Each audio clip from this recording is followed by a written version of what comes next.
Hello guys, आप सभी का फिर से एक बार मेरे यूट्यूब चैनल में स्वागत है। और आप हैं पोपटलाल के फैंस, यानी कि आपको तारक मेहता का उल्टा चश्मा में सबसे अच्छा जो कैरेक्टर लगता है वो पोपटलाल का है।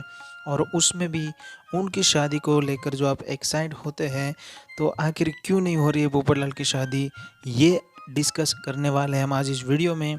तो एंड तक देखिए, वीडियो अच्छा लगता है तो लाइक कर दीजिए और चैनल को सब्सक्राइब कर दीजिए। तो पिछले 14 साल से एक ही बात चल रही है कि कब होगी पोपटलाल की शादी, क्योंकि हर बार पोपटलाल की शादी एंड तक आ जाती है और उसके बाद कोई ना कोई सस्पेंस खुलता है। यानी कि हमने पिछले एपिसोड में देखा कि जब भी लड़की की शादी होने जा रही हो तो या तो वो लड़की मजबूरी में शादी कर रही होती है, या फिर पोपटलाल में कोई प्रॉब्लम होती है, या फिर लड़की में प्रॉब्लम होती है। और सब कुछ फिक्स हो भी जाता है तो उनके परिवार, लड़की के परिवार वाले नहीं मानते। ये सब के बीच पोपटलाल वहीं के वहीं रह जाते हैं, जो हम पिछले 14 साल से वेट कर रहे हैं।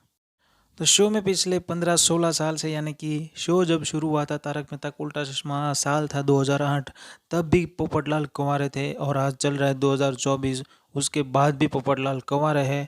और पहले एपिसोड से ही लग रहा था कि पोपटलाल की शादी जल्द होने वाली है।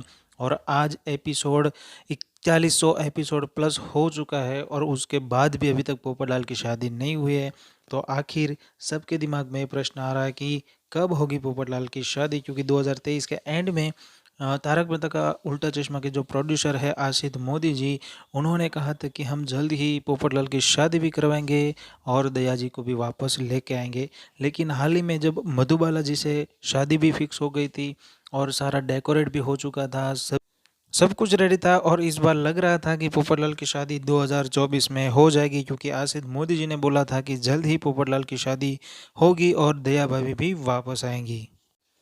लेकिन ये शादी होते होते रुक गई। आप सभी लोगों ने देखा होगा कि पोपटलाल और मधुबाला जी की शादी एकदम फिक्स भी थी, सब कुछ डेकोरेट हो चुका था, सभी लोग यहाँ पर जो है वो क्लब हाउस में ये शादी का जो एंगेजमेंट है उसका फंक्शन रखा रखा था, और वो सभी लोग आ भी चुके थे, लड़की वाले भी आ चुके थे। और जब पोपटलाल की एंट्री की बारी थी तब सबसे पहले पे एंट्री मारी डॉक्टर हाथी ने और बोला कि पोपटलाल और मधुबाला दोनों में जो है वो थैलेसेमिया माइनर का जो एक रोग आता है वो पाया गया। यानी कि अगर शादी के बाद बच्चे होंगे तो उनमें जो ब्लड बनने की जो प्रोसेस होती है वो सबसे धीमी होगी, इसके बाद बच्चे स्वस्थ यहाँ पर नहीं पैदा होंगे। तो ये सब मिला के ये सबसे बड़ी प्रॉब्लम माना गया, और उसी के बाद यहाँ पर मधुबाला और पोपटलाल की शादी को रोक दिया गया।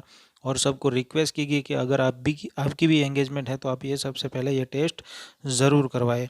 लेकिन ये इस बार लगता है कि 2024 के एंड में पोपटलाल की शादी फिर से होने वाली है, क्योंकि आशित मोदी जी ने बोला था कि 2024-25 में पोपटलाल की शादी भी होगी और दया भाभी की वापसी भी होंगी। तो आने वाले समय में हम देखने को मिल सकता है कि पोपटलाल की शादी कहीं ना कहीं फिक्स हो जाए, क्योंकि हर बार एक कोई ना कोई सस्पेंस खुलता है। लेकिन अब ये सारे सस्पेंस के बीच तारक मेहता का शो के जो ऑडियंस है वो बोर हो चुकी है, उनको अब देखने हैं पोपटलाल की शादी और दया भाभी की वापसी। तो कुल मिलाकर अब पूरे पूरे चांस है यहाँ पर, जैसे कि मधुबाला जी से पोपटलाल की शादी होने वाली थी, उसी तरह कुछ ना कुछ जुगाड़ करके अब शादी होने वाली है और उसके बाद कुछ नया सस्पेंस ना खुले। ये पिछले कुछ एपिसोड में यहाँ अब देखेंगे कि मधुबाला और पोपटलाल होटल में भी मिलते हैं, शादी फिक्स होती है और हर बार एक सस्पेंस आता था कि क्या अब ये शादी होगी कि नहीं। लेकिन फाइनल होने के बाद कुछ ना कुछ सस्पेंस तो आता ही है। तो देखने वाली बात है कि शादी होगी कि नहीं। आप भी देखते रहिए मेरे साथ तारक मेहता का उल्टा चश्मा, और आप भी कमेंट में ज़रूर बताएं कि क्या ये शादी नेक्स्ट टाइम होगी कि नहीं। वीडियो अच्छा लगा है तो लाइक कर दीजिए, चैनल को सब्सक्राइब कर दीजिए। मैं ऐसे ही वीडियो आपके लिए लाता रहूँगा। थैंक यू फ्रेंड्स, धन्यवाद।